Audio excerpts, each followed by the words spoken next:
Dear souls, നമുക്കിന്ന് ശ്രീകൃഷ്ണ സന്ദേശം നോക്കാം. നമുക്ക് എന്താണ് കിട്ടിയിരിക്കുന്നത് നോക്കട്ടെ.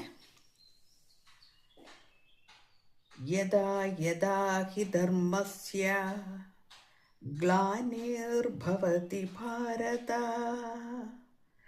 അഭ്യുത്ഥാനമധർമ്മസ്യ തദാത്മാനം സൃജാമ്യഹം. അർത്ഥം പറയാം. അല്ലയോ അർജുന, എപ്പോഴൊക്കെ ധർമ്മത്തിന് ക്ഷയം സംഭവിക്കുകയും അധർമ്മം പ്രബലമാകുകയും ചെയ്യുന്നുവോ അപ്പോഴൊക്കെ ഞാൻ സ്വയം പ്രത്യക്ഷപ്പെടുന്നു എന്ന് ഭഗവാൻ അർജുനനോട് പറയുന്ന ആ ഒരു ശ്ലോകമാണത്.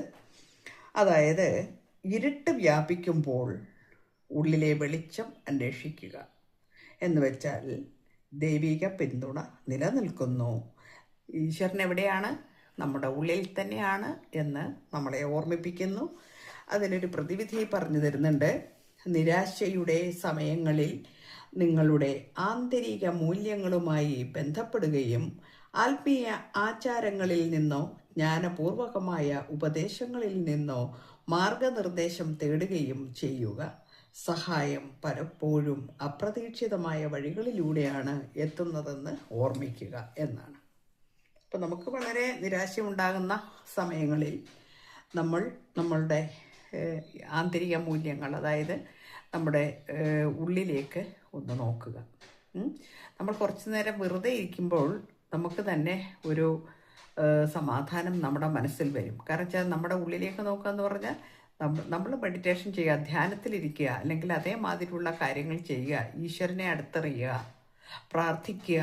ഇതൊക്കെ ചെയ്യുന്ന സമയത്ത് തന്നെ നമ്മുടെ ഒരുപാട് വ്യത്യാസം നമുക്കുണ്ടാകും.